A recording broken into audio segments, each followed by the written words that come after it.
sa atin, may mga iba't ibang klase tayong mga halaman na karaniwan na nating nakikita sa ating paligid.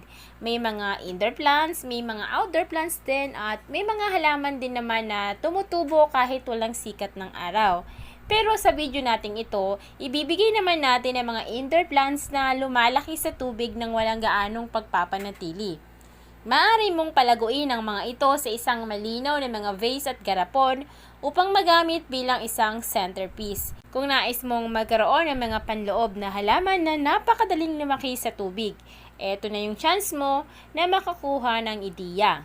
Ang ilang mga halaman na ito ay hindi nangangailangan ng lupa upang lumago. At oo, ang mga uri na ito ay madaling lumaki sa tubig. Kaya naman, narito na ang ilang mga kagiliw-giliw na mga halaman sa loob ng bahay na lumalaki sa tubig. Unahin na natin ang philodendron. Sa lahat ng mga species ng philodendron, ang hugis puso na dahon na ito ay lubos na nababagay para sa paglaki sa tubig. Ilagay lamang ang isang 6 na pulgada ang haba sa isang malinaw na garapon or mangkok sa isang lokasyon na may maliwanag na hindi direktang ilaw. Huwag kalimutang baguhin ang tubig nito minsan sa 3 o 4 na araw at magpapatuloy ito sa paglaki. Isang tip, magdagdag ng ilang uling sa tubig upang maiwasan ang pagkabulok at pagbuo ng mga algae.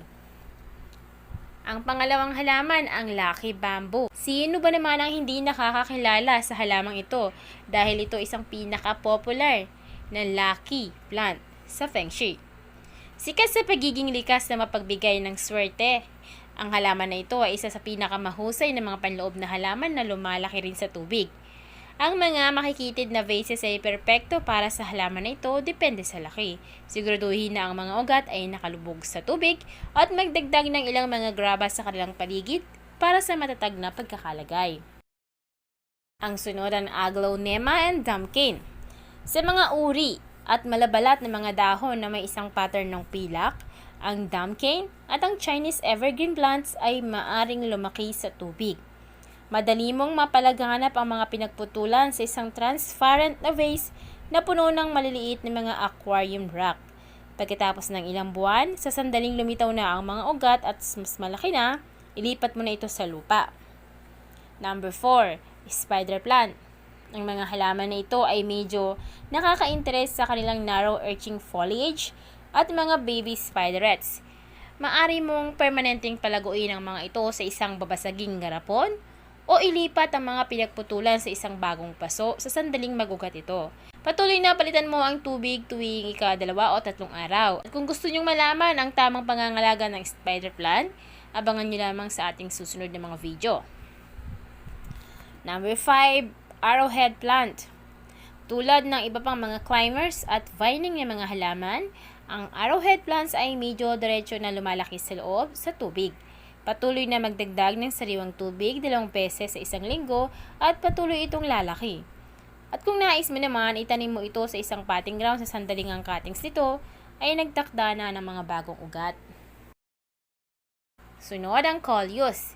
Ang pagkakaroon ng makukulay at serrated na dahon nito ay magiging pinakamakulay na karagdagan sa mga glass at mga garapon. Dahil gusto nito ang hindi direktang ilaw, mailalagay mo ito bilang isang tabletop centerpiece sa isang glassware o sa isang pandekorasyon na mason jar na puno ng tubig. 7. Ang Wandering Jew.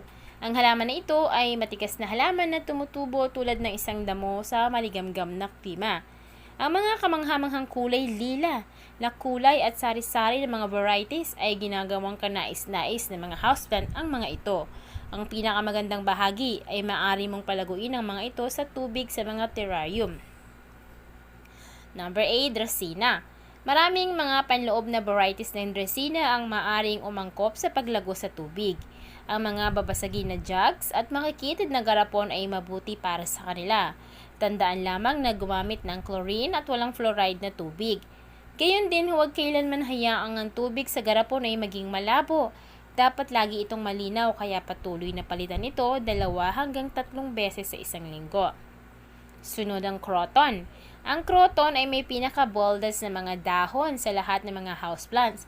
Dinadagdag din natin ito sa listahan ng mga houseplant para sa silid ng bata. Habang hindi ito maaaring tumubo ng permanente sa tubig, ngunit maaari mo namang gamitin ang pamamaraang ito upang paugatin ang mga pinagputulan nito. Number 10, ang impatiens. Ang mga impatiens ay maaring lumaki sa tubig sa mahabang panahon. Alisin ang lahat ng ibabang dahon at ilublob sa tubig ang kanilang mga hiwa.